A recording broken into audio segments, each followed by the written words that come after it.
আমি জানি আসল অপরাধী কে। আসল অপরাধী হলো দেবী প্রসাদ মৈত্র। সেদিন যদি তুমি আমাকে সেই প্রসাদ না খাওয়াতে তাহলে রণক্ষেত্রে আমার সেই অবস্থা হতো না। আমি নিজের জীবন ঠিক বাঁচিয়ে নিতে পারতাম। সবাই আমাকে বারবার করে বলেছিল, সাবধান করেছিল, দেবী প্রসাদের উপর ভরসা করো না। কিন্তু আমি যে কারোর কথা শুনিনি। আমি তোমার মতো একজন বিশ্বাসঘাতকের উপর নিজের ভরসা রেখেছিলাম। তুমি আমার জায়গা কেড়ে নিয়েছো, তুমি উড়ে এসে ছুড়ে বসেছো, আমার অধিকার ছিনিয়ে নিয়েছো তুমি। আর সেই জন্যে তুমি আমার হত্যা করতে চেয়েছিলে, আমায় সরিয়ে দিতে চেয়েছিলে। ক্ষমতার জন্য আমার হত্যা করতে চেয়েছো দেবী প্রসাদ, তাই তো? প্রমাণ আছে? আছে প্রমাণ? নেই। তোমার কাছে কোনো প্রমাণ নেই যে আমি হত্যা করতে চেয়েছি, নেই প্রমাণ। সে কথা অন্য কেউ প্রমাণ না করতে পারলেও আমি তো পারবো দেবী প্রসাদ। যা, তুমি কোথায় পারবে? তুমি তো মরে গেছো।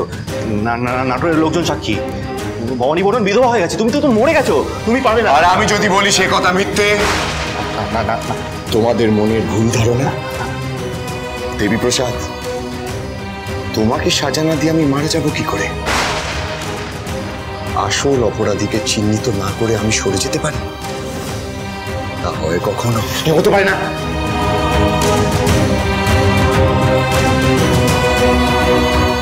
তোমার মতো কাল কেউ থেকে আমি যদি সাজা না দিই তাহলে সে বারবার অন্যের ক্ষতি করবে। আমি থাকতে তা হতে দিতে পারি না। আর জানো তো দেবী প্রসাদ, আমিও গেছিলাম মায়ের মন্দিরে পুজো দিতে।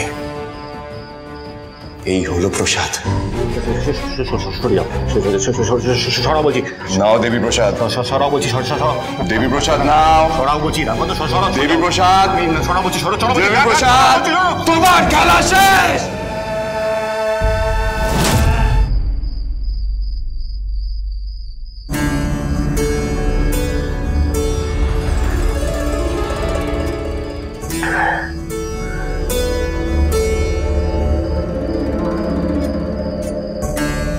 এমন তো হওয়ার কথা ছিল না।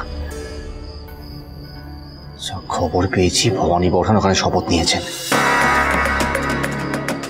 মশাই কি করছেন নাকি? আমাকে ভুলে গেলেন নাকি? একবারও আসছেন না আমার কাছে।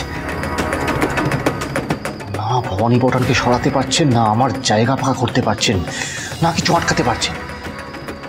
কি করছেন ভাবা মশাই? আমি এই জঙ্গলে পচে মরছি, কিছু করুন।